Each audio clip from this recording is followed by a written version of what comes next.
This is For Advisors by Advisors. I'm your host, Evan J. Mayer, and today we have a very special guest and Mr. Michael Tutcher Sr. Hey. Oh, God. They're loving you, Mike. They're loving you. That's funny. How you doing, Mike? I'm doing good. Man. Good. By the way, you have a son. Yep. And he's junior. Yeah, well, he's actually the second, but we just call him Junior, just as kind of a nickname, or the Deuce. So when did you decide to start going by senior and changing that on your name? Well, just because they couldn't tell the difference between the two of us. Got it. So Yeah, once you guys started working together. Yeah. I mean, it used to be Big Mike, Little Mike. Got it. And now it's, Big Mike, and I'm Old Mike now. Got it. I'd go Small Tooch and Big Tooch. Yeah, that's personally. it. Mike is the senior managing partner of Main Street Financial Group. He's been affiliated with Raymond James since 2006.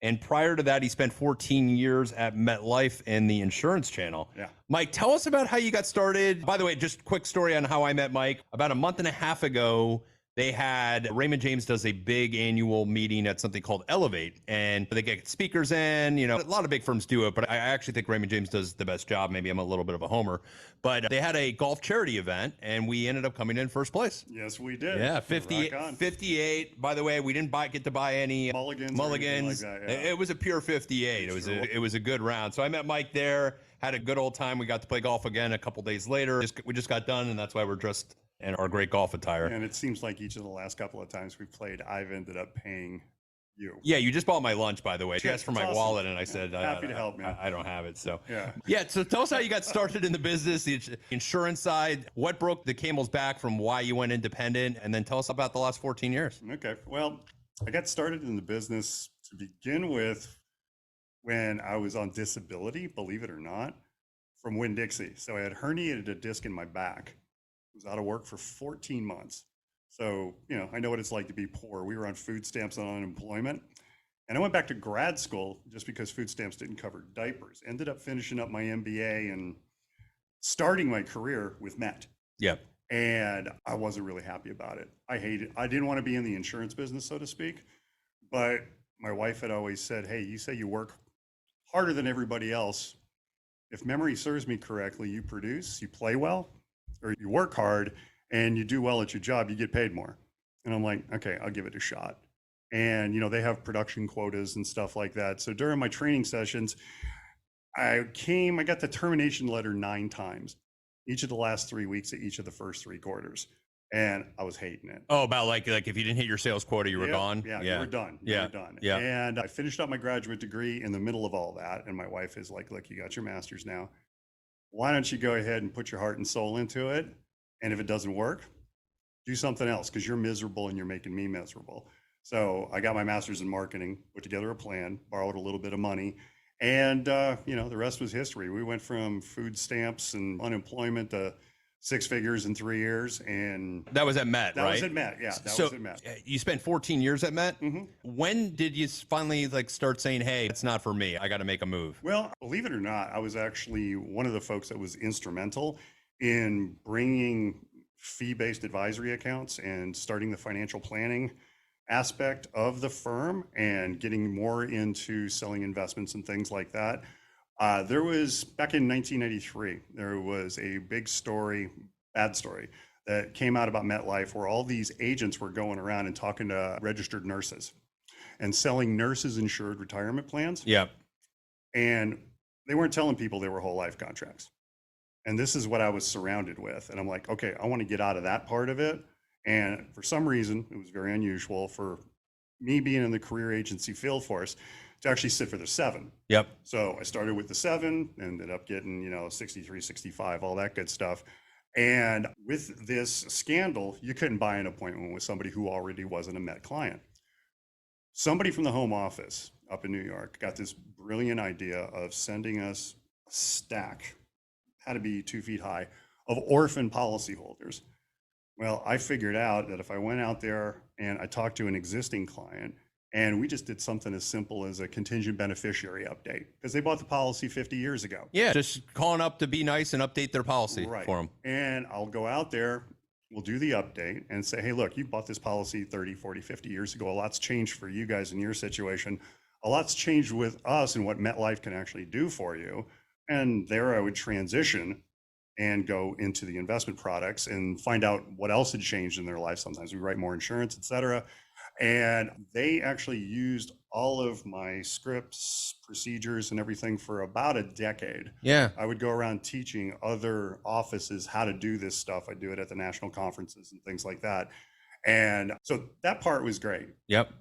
When I finally decided it was time to get the hell out was when my branch manager was just so jealous. This guy was an absolute asshole. Yeah, especially they're showcasing you everywhere. He's not getting it. Right. And management tends to do that Yep. in bank channels, insurance channels. And so very familiar with it. Yeah. So he was pretty much making my life miserable. Yeah. And then that's when her name was Gina Sakalis. She started to talk to me. Just we'd see each other in the building. We were in the penthouse, Yep. which you don't call it the 13th floor, evidently. And Raymond James was on the first floor. And we kept talking, and finally, okay, we're going to make the move. And we made the move. It didn't go real well. So that was what? That was it was in 2006. Yeah, it was in 2006. And they basically got wind that I was going to be leaving. So they fired me. And then they just took my book and divided it up, and everybody just went after it. Went nuts. Yeah. Yeah, just went nuts. With Yeah. it.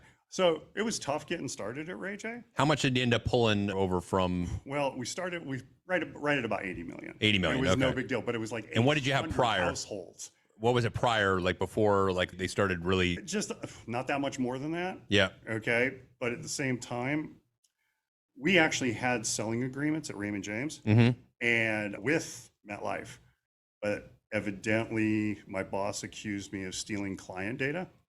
Because it was not a protocol Right. when you moved. Which I didn't. Yeah. But so that got hacked down even further because I couldn't transfer the products in. So everybody had made the commitment. We did all the paperwork. So I ended up bringing over about 40 by the time it was all said and done. Really? Got it. Had to just build it up all over again. I said, guys, we got two ways we can do this. You can either let me continue to sell the products, which I believe in. Yep. Or I can take every damn dime I ever brought in for you. And they said, yeah, we're going to go that route. And I've been with Ray J for 17 years now, and I'm still not appointed with them. And I'm damn happy about it. Interesting. Yep. Interesting. Yeah, And they would never held the appoint grudge. you. That's insane too. Because I don't think I've ever heard that before. Yeah, So yeah, they were pretty petty about it. yeah. So I guess you got to be careful if you're in the insurance field. I mean, I'm sure that doesn't happen a lot, but it can. Could be. It was, I mean, I was kind of an unusual recruit, Yep. to come over from the insurance side to begin with. Again, it was a very contentious divorce, for lack of a better term. Yep. Yeah, I wouldn't recommend doing it that way. Yeah, no. I think if you could have gotten out of there more secretly, it probably would have been a lot better. Yep. So, but hey, the lessons learned, right? It worked out. It worked out. Lessons real well. learned. And now you're sitting close to 250 million under Right there. AUM, Yep. doing great. And really everything is fee based now. Yeah. Yeah. We're 99.3. Yeah, it's funny, right? Because I'm about the same, and we can't go around saying we're fee only, but more or less we are. But we have trails and things like that. Right. That Well, come the in. trails, Yeah. but sometimes when we do an insurance policy or something Yeah. like that, there's some commissions involved. Yep. But it's been wonderful. My affiliation with Raymond James. I started off at Raymond James and Associates. So when you made the move, it was RJA. Yeah. So when did you make? So this is interesting because I don't think I've had anybody on the podcast that was with RJA and then moved to RJFS. Yeah. What year did you end up doing that? I did that in 16. You did. All right. So 10 years you spent on the RJA side. Yeah. You built it up. Now, how was that move? Obviously, your boss at RJA was going to lose your revenue. Oh, no, they were perfectly fine with it. They were fine with it. Yeah, they were. So the guy who is the Southeast Regional Director, you know him, Todd Gartrell. Todd, yep. Well, Todd was my branch manager Oh, wow. during the financial crisis. Okay. Gina, our branch manager, had left, the one who had recruited me. And so we had no branch manager. And Todd just got a heart for advisors. He's a great guy. Yep. He just loves to see people succeed. And the vibe from him was just awesome. I credit Todd for saving my ass, really, because I was bummed out. I was depressed in the middle of the financial crisis. Of course, the market takes a big dump. So, okay, there's not a whole lot there to get. And you went through all this transition. I mean, went through the transition, didn't make my nut for the loan because you have to do certain production numbers to do that. Yeah. So I went about a year and a half without a paycheck. And it was brutal. Yeah. Yeah. So in 2008, Ray J made the offer to do the more comprehensive coaching program Yep. with Pareto Systems with Duncan McPherson. Yep. You know, the same guys we Familiar, talked to. yep. Okay. And so me and my team, my son and my operations manager, Sherry, we went through the entire 1 year program. And they said, look, you fork out the money to begin with. It was like 15 grand at the time. And if you're up more than like 15%, we'll pay for half of it. If you're up more than 20%, we'll pay for all of it. I was up just under 40% in the next 12 months. That's awesome. And it really helped streamline procedures. We did an exercise, what's called progressive right sizing. So you find out who your ideal clients are. Yep. And we figured out a way to get rid of the rest. Yep. And just made them all house accounts, turned them back in. So that's when things really started to take off for us. And now, what made you go, I want to go independent and I'm going to go talk to Todd? Because I'm guessing as much as you respected Todd, you still probably had a little bit of like fear when you were going to go say, hey, I think I want to do the independent route. Actually, it didn't, because Todd was like, Tutcher, you're too entrepreneurial for this. He's like, you got to go. Yeah. Well, so at Met, I was a W-2 employee, Yep. but it's what they call a statutory employee. So with the W-2 in the insurance business, evidently there's a loophole where if you get a W-2, you file a Schedule C, profit or loss from a business. Yep. And so I was used to being able to write everything off. And that's one thing I'm exceedingly good at. And so when I went within the IRS standards. Oh, absolutely. Hey, everything we do is legal and above board, man. Yes. You know, we take full advantage of the ambiguities in the tax code. Yes. Yeah. And so after, that time where, okay, I can't write off squat. And then you had the 2% floor for unreimbursed employee expenses. And Yep. then they capped you out on the top end. So, I mean, you start making more than like 350 grand a year, you can't write any of that stuff off anymore. Yep. So in 2015, I had like 150 grand worth of legit tax deductible expenses I couldn't take. Mm-hmm. I was pissed. So I called my son up. He had gone to Charlotte, North Carolina for a while. He's like, Dad, I got to get away from home. I'm a grown ass man now. Completely respect it. He was running a distribution center for Lowe's and their appliances. Yep. And boy, busy as all get out. And I said, dude, I'm going independent. I said, you want to come back? You want to join me? And he goes, when do you need me? I said, May. And it was 6 weeks away. He goes, done. And Todd, the entire time, I told when I did my bio interview, okay, back in 2006, when I'm talking with Dennis Zank, okay, with talking with Scott Curtis, with all those guys, I said, hey, look, I think at some point I'm going to go to the independent channel. I told him that from the very beginning. Yep. Because I understood the tax ramifications at the time, but I didn't know how severe they were going to be. Yep. But it was a great transition because I wasn't quite ready yet. And did you have to repaper the clients at that point? Yeah. Back then you had to repaper everything. I still think you do. Or do you? I think you still do from RJ. It's a lot easier. Yeah. Evidently, it's just a couple of clicks. Yep. The easy part is the first form that you had to do was it says internal change of branch form. That was it. So it's like, guys, I put out a frequently asked questions, told everybody what I was doing, and I got. And did you have your supervisory license at the time? I did not. So you had to get that. I had it before I left. So they actually give you a period of time. I think you've got up to a year. Yep. To get your 9 and your 10. Yep. So I mean, I had it before we left. Got it. But again, Todd was incredibly supportive. Now here's my question, because this part I did not know. Like the conferences, are they different? Yes. How are they different? Yeah, it's a lot more kids. RJA or RJA? A lot more kids at RJA, from what I could tell. Crap ton of people. I mean, I had never been exposed to a conference that big. Yeah. It was a neat experience, and just to be able to see the difference in the culture from Raymond James, from where I came from at Met. Yeah. It was just. And the culture was still great. It's just on the independent side, it's a little bit different. Yeah. I'm not a big fan, as you know, of going to meetings. Yep. At those conferences. Well, you attended every meeting. No, I did not. No, neither did I. No, yeah. So. But we did attend some, and some were phenomenal. And some were. But at the same time, I mean, I figured out a long time ago, because again, I use golf a lot in my practice, but also getting to learn from other people like you. Yep. So what I try to do is identify people at those conferences that do something either different or better than I do. Yeah. And then go pick their brain for 4 hours on the golf course. Yep. And, learned a lot to help my practice. during the time frame, and just different perspectives. I mean, I was happy about it because I got paid while I. Yeah. Hey, dude, you legit won, man. That's for sure. But yeah, so talk about that, because I found that interesting today. You're a member of 2 golf clubs. Yep. You have clients in both. Yep. And you get business from golf. Yeah. In some ways. Well, actually, it's my primary source. Yeah. So talk a little bit about that. Okay. Well, I mean, again, I don't go there with business cards. Yep. Okay. I don't tell people what I do. Yep. I go there to have fun, to get to know people. And I use golf to find out who I would want to have as a client. Yep. Because, playing the game of golf, you know how damn frustrating it can be. I want to find out how, if someone's a prospective client, how they're going to react under pressure. So if they're like 2 down and I pull or I'm 2 down, I pull a hog press on them, which means I'm pressing the back to front and the overall. I want to see how they react to it. And for non-golfers, he's basically doubling the bet on the next couple holes. Right. So now the money's getting higher and higher and higher. Yep. And I want to see how they react to it. Yep. And I pay attention to when they make a bad shot or miss an easy putt. And it's like, okay, if this person's chucking clubs around, I like to drop F-bombs because, well, it's fun. Yep. But if someone's just a little bit, I don't want that person as a client. Yeah. So it's a great character screen. Yep. For me. But you get to learn a lot about people while you're on the golf course. You ask them about, what they're doing, what they've done.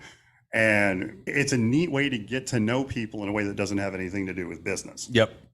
And the question always comes around. You find that thread of discontent where somebody's saying, hey, what do you know about this? And since I've been in town for 50 years, I either A, know everybody that they need to know, or B, know somebody that knows the person that we need to get involved. And it's all about trying to make those connections for folks, because I'm assuming down here on the East Coast, you get the same thing we get on the West Coast, where a lot of people move down from up north and they have to establish residency. They have to redo all their dispositive arrangements. They need new banking contacts, all that good stuff, insurance for property and casualty. And so I know all those people. Accountants, lawyers. So, we try and take care of all that and hook people up with them and try and just add value even if they don't become clients. Yep. So. Yeah, no. And you get to do something you love while, For as much as I play, you'd think I'd be better, but, You're really good. Just not on this course, not today. Not today. Not today. So you brought your son on in 2016 when you went independent. No. Brought him on before that, actually. Okay. Yeah. Well, before we went, so he was there for the entire transition. Okay. So he helped out. He even joined RJA at the time, and then made the transition. Right. How's he doing in the business? He's been there now 7 years. He's been with us now. He's actually been about 8.5. 8.5 years. Yeah, because I was just going from his licensing, no, but I got you. But he wasn't licensed at first. Yeah. I started the kid off answering phones and doing files. Yep. Which was awesome because I wanted to start him off at the bottom. I didn't want him to think that he was coming in.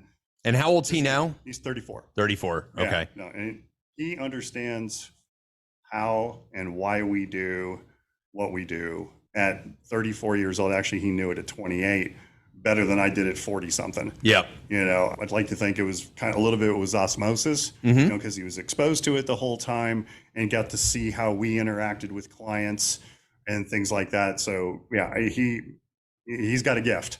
That's awesome. That's for sure. That's awesome. You see it in him. Yeah, I do. Yeah. He's really come around over the last maybe 4 or 5 years and got serious with it. He had some significant medical issue. Yep. Had some really nasty sleep apnea. I mean, my kid's a monster. He's 6'6", about 250, 260. Yeah. Okay. And he needed to have his deviated septum corrected.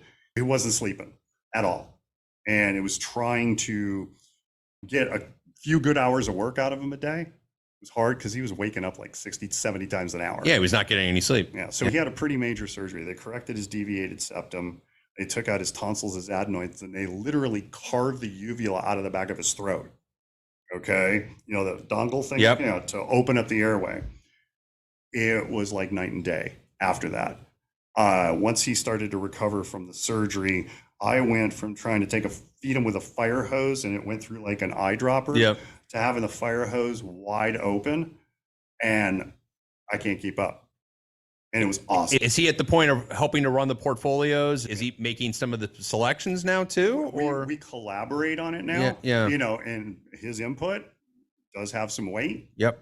You know, on it. You make the final decision though. Well, yeah, I mean, okay, if he's making a good case for it and he's got a conviction for a particular position, okay, he sold it to me. That's fine. Yeah. I'm good with that. Yeah. We don't do a lot of messing around in the portfolio. We don't make changes very often, but when we do, they're pretty big. Yep. When we're moving, you know, a $15 million position. Yep. You know, or something like that. But yeah, he's been. So your concentration on positions, how high would you go on a percentage of a client's assets? How low is what? I wouldn't say how low. What's the average move? Okay. Well, the average move would be, okay, so we have 9 basic components in the majority of our portfolios, and I use actively managed, okay, institutional class funds. Okay. Mutual funds? Yeah, mutual funds. Okay. Okay. On the ambassador platform that we use. So there's no ticket charges or anything like that for the client. And then you've heard of Nick Murray before, right? Yep. I'm a huge Nick Murray zealot. Okay. Equities are the only thing God ever created that beat taxes and inflation in the long run. And so we position it where we've got large growth, large value, mid growth, mid value, small growth, small value. Sometimes throw in some international, depending on the client, we'll throw in some structured notes, enough fixed income for their anywhere between 6 months to 2 years worth of their expenses based on whatever else they've got in pensions and Social Security. For the bonds and the fixed income, are you using individual positions or using funds? Using the funds as well. Yeah. Okay. And the structured notes. So again, it's simple. If you looked at my entire book of business, I might have 20 positions, but there's 13 or 1400 different companies represented. Yeah, and it makes sense. So you're in mutual funds. You're diversified through them. Right. Yeah. Right. And then again, we don't use the same fund family twice typically. Yep. Because there are a lot of companies out there that like use team portfolio managers. Yep. And they all have the same ideas. Yep. Well, I don't want them sharing information. Yeah, you like the star manager type situation. Right. If they bought the same stock and it's in this large value and it's in this large growth fund, they bought it for different reasons. They'll sell it for different reasons. And when we run the X-ray, because we didn't used to have these great portfolio tools. Yeah, right. Of the 1,100 positions in the base part of the portfolio, I think only 6 positions might be owned by more than 2 of the funds. Got it. So there's not a huge concentration overlap. Yeah. Right. And we like to preach to folks that, again, volatility in itself is not risk. Volatility is only risk when the client behaves badly, when it looks like the shit's hitting the fan. Yeah, exactly. And all that stuff is temporary. Yeah, I always use the analogy that the investments we buy you are Disney World, not the South County Fairgrounds. So if you're on Space Mountain and the ride stops, don't jump out. You're going to be okay. Where if you were on the Gravitron at the South County Florida Fair and the guy that's on methamphetamine has his tooth falling out and he's controlling it, you're like, it's a little bit iffier, that's for sure. Yeah. So we think most of what we do is behavior management. And that's. Do you use any softwares for that? Like I use something called Riskalyze, which like we've used Riskalyze in the past. Yeah. It's basic. 90% of what we do is just keeping people's heads in the game. Yep. Because we can have an awesome portfolio laid out for them. We can have all the I's dotted and the T's crossed where all the assets are titled properly. The kids know what's going on. But if they panic, okay, it throws everything into disarray and can screw up a decade of good work. Yep, absolutely. And we always try and keep that stuff top of mind for folks. And we're very active in periods of volatility where we're communicating with our clients. And again, I say it in plain English. I cannot believe some of the crap I've gotten away with saying that has gotten through compliance. And I mean, because they let me be me. Well, that's the great thing about being independent is if they don't like it, they're just going to say this opinion does not represent. We have to put that on the bottom of all that crap. And you have to do it anyway. Yeah. Which I think is probably one of the coolest parts when people go, is independence all about the money? And I go, no, it's nice. It doesn't hurt, and it's a percentage, but no, the freedom and flexibility for us to have a podcast in the middle of our office or to say what we want to say and say it how we want to say it. And if there's something in there that could get us in trouble, they'll tell us, hey, this is not probably good. And can you work around this? So I think there's a camaraderie and a team approach where, you know, when you work at different firms, you are not their customer. The customer is the customer. Here, you are the customer. Raymond James makes it very clear that as advisors, we're their clients at corporate. And our first responsibility is to our clients, and our clients are our clients, Yep. not the companies. Yep. Yep. And that was even at RJA. Well, which is proof because you left RJA and you were able to transition your book without any kind of hesitation or issue. Right. And I actually think that speaks highly of Todd and the kind of guy he is. Yep. And I had a situation where I was with the Super OSJ that was going to no longer be part of the platform. And he was phenomenal with me during that. And I won't forget it. And he was like, well, let's make this simple. Let's make this easy. And it was just cool, you know? And so between him and Debbie, Jody, and Joe Pellegrini and the whole team up there at corporate, at Southeast team, big kudos. Yeah. Yeah. And I'm glad that they gave me the opportunity to go to the independent side. It's just been a hell of a run. Absolutely. So, yeah. Absolutely. So what's next? We were talking lunch, our first round together. And you were part of some programs which you got picked in a lottery to be able to buy in, where you get to speak to really successful people like Steve Wozniak. And actually, it wasn't a lottery. It was a mastermind group. It was called the Arete Syndicate. Yep. Okay. A couple of guys that are pretty big in the podcast world, a guy named Andy Frisella. So he did this thing called the MF CEO project, and MF stands for exactly what you think it does. It's like, if you're going to go through life, you're going to be in charge. You might as well do it with some swagger. Yep. So he says, my name's Andy and I am the CEO. Yeah.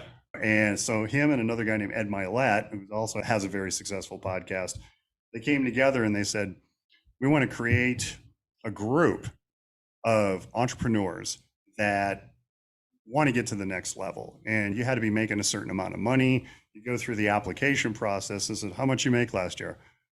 Put in the number. They said, all right, prove it. I mean, I had to show them tax returns, for Pete's sake. Yeah. So about 11,000 people applied the first year. They picked like 60. That's what I meant. It's a lot. It's a lottery pick, and you have to qualify. Yeah, they went through every single I understand. application. You got to qualify to be part of the group, and then they pick the 60. Right. Yeah. And then it was funny. But the 60 they pick, is that randomized? No. They went through a vetting process. Got it. So they actually, 11,000 people put in the application. Yes. They chose what they thought were the best 60 potential. Correct. CEOs. Yep. Okay. Yep. Cool. Or could be mother CEOs. Yes. Or we're on their way. Yes. Again, that was a hell of an experience because they didn't know that I actually existed. Okay. Because I didn't have any presence on social media. I didn't have a Facebook account. I wasn't on IG or anything like that. And they're looking at my application and they're going, who is this guy? And they could find my son, but they couldn't find me. Yeah. And they thought that he was me. And then they found some DMs that my son had actually sent to both Andy and to Ed and say, hey, you need to pick my dad for this. So my boy stepped up without me knowing it. And got you in. And got me in. I actually had a conversation with those guys, Andy and Ed, the first time we were in Coeur d'Alene, Idaho, the first time we all met together. And he goes, yeah, we thought you didn't exist, man. But your kid, that was motivating. Yeah. He said, your kid would go out there and say that stuff about you and advocate for you to be a part of this group. Something we got to take a look at. It's huge. Yeah. Yeah, it was pretty cool. Pretty cool. And then the next year, we all had to reapply again, but obviously a lot of us got grandfathered in. I think they had 40,000 people apply. And what year was that? That was the second year? 18, 19, and into 20, we were doing that. Got it. And you're done with it now at this point. Yeah, at this point, I mean, again, they brought in guest instructors like Steve Wozniak. Yep. Okay. Like a Kevin O'Leary, like Peyton Manning, Urban Meyer, guys like Billie Jean. Gosh, there's so many great names that in the entrepreneurial space, when it came to either doing social media marketing or leadership development, team development, all these specific things, they got into real high level stuff. And we got to learn from each other. Yep. And I kind of took a real fancy to try and setting up more time together for that group. And before and after the meetings, when the syndicate would get together, I was managing, when we went to Whistler one time, I managed 5 different nights and about 500 dinner reservations in a foreign country just for all of us to get together more. Yeah. And I mean, you still keep in touch with everybody? Oh, yeah. Well, a lot of them. Yeah. There's a core group of about 30 of them still. Yep. That have proven to be legit. And I mean, just big time. Yeah. And we got some folks that, okay, I don't know how their check cleared, and other guys that are worth 9 figures. Now success-wise, you learned a lot during those times. Mm-hmm. Where is the future for you? Like, I'll give you some examples of my situation. I went independent. I had a vision of more recruitment, okay, of advisors. And then I changed that mantra a little bit to more growing internally, finding some good, young, hardworking people, Right. and recreating our brand of where we're going to be over the next 2-3 years. And that's kind of something I've started focusing on over the last 6 months to a year. Okay. Because you get bored. You manage clients' assets, you know what you're doing, you do a good job of it. But at the same time, it's the same old, and you need a little bit, something different in your life. Right. Now, I'm a little younger than you, not much younger, but a little younger. Not much, yeah. I'm an old geezer. But what's next for you? What's next for your son? What's next for your brand? Right. We're trying to go a little bit deeper. Again, we have continued the process of that progressive right sizing. So we are constantly raising the bar of the minimum of the client that we take on. And I'd love it to where we have only 150 households and $1 billion under management. We're about 1/5 that or 1/4 that now with the same number of people, but I see the path.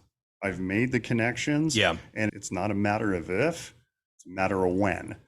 Is the concept that your son will still handle some other relationships as they come in? Oh, absolutely. Yeah. So as my minimum gets higher, Yep. okay, for the folks, so we look at what we call a AAA. Yep. Okay. It's not only the assets under management, it's their advocacy for us and their attitude.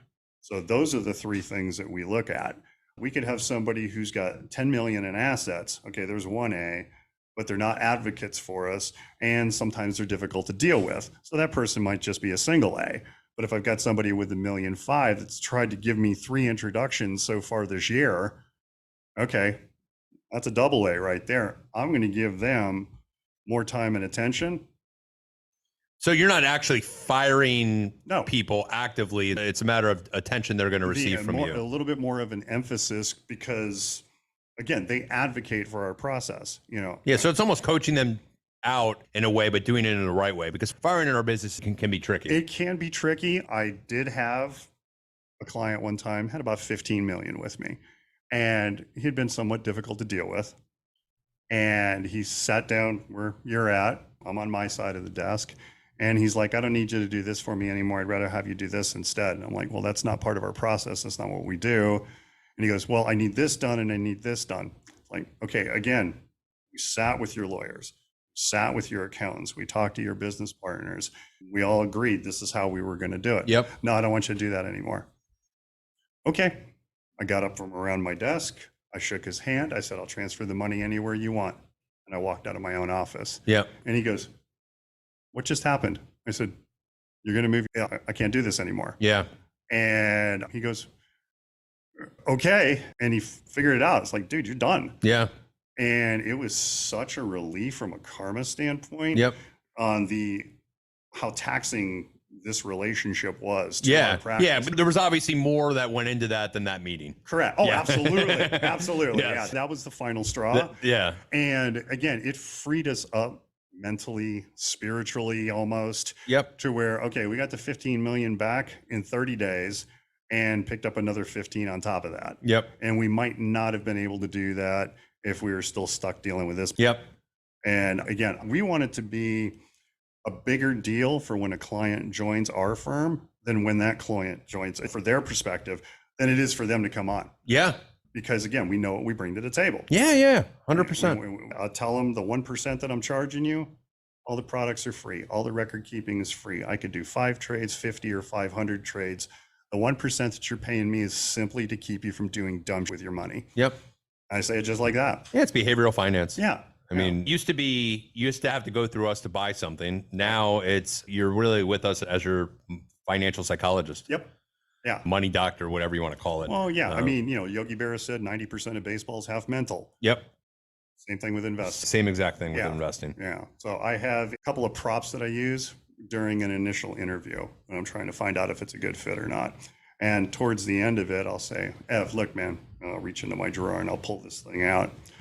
I'll set it on the table. It's a Prozac pill. Okay. It's about this big. Yep. I said, look, at some point in our relationship, man, you're going to be bunged out about something. Okay. depending on your attitude and how you present the problem depends on how this gets administered. Yeah. And they look at me and I'm like, it's just a highlighter. Yeah. And it's like, but just I actually, I don't know where it is now. I have a magic 8-ball. there you go. And if a client asks me like, Evan, is the market going to be up in the next 6 months? I say, I pick it up, I shake it. God I go, only freaking knows. yeah, I got that from somebody. I don't remember who deserves the credit on that one. That was really good. It's a good one. Yeah. Yeah. And I also have on my desk a small little tin can Yep. that has a lid on it. And it says ashes of problem clients. And I'll pick it up and I'll say, here, hold this for a second. And they hold it and I open it. I said, it's empty now. You don't want to be the first. Yeah. So we try and lighten it up a little bit. Yeah, of course. But with the idea, it's like, look, I'm making a commitment to you. Yep. My team is making a commitment to you to help you navigate through this part of your life. And we take that seriously. And it's like, look, you have to buy in just as much as we do. And it's great to be in that position that you can do it now. Yeah. Like where the younger advisors are starting up, you really can't. You got to take on everybody you can get. No, you can't. And you do learn over time. That's not good to do. Hard way. But you learn the hard way, and it's the only way to learn. Right. Mike, you were absolutely awesome. Thanks, man. And thanks for finally coming on. Oh, for sure. And if anybody wants to get a hold of you out there, another advisor, young advisor that goes, I really like that guy. He's got some cool ideas. How can they get a hold of you? Well, you can find us, let's see now, what's the website? It's MSFG-Sarasota at RaymondJames.com. You can find that there. You're on LinkedIn too? Yeah, I'm on LinkedIn too. Yeah, last name's Tutcher, Tutcher. You'll find me and my kid. And again, we have a lot of fun with it. I've been incredibly blessed. Let's put it that way. Yeah, well, it's awesome to have met you. You know, just leaving on this note, I knew everything about you and your practice as far as asset size and so on, because I looked you up before. Yeah, and then I found out you did the same. I was like, this guy's on shit, you know, because most people don't do that. So, oh, hell yeah, man. I want to find out who I'm playing with. Yeah. I already knew your handicap before we got it. That too. I didn't know. That I didn't know. That was good to know. So anyway, for the advisors out there, hopefully you enjoyed today's show. We will have this out in the next couple of weeks. And Mike, thanks again for joining. Absolutely. Happy to do it, man.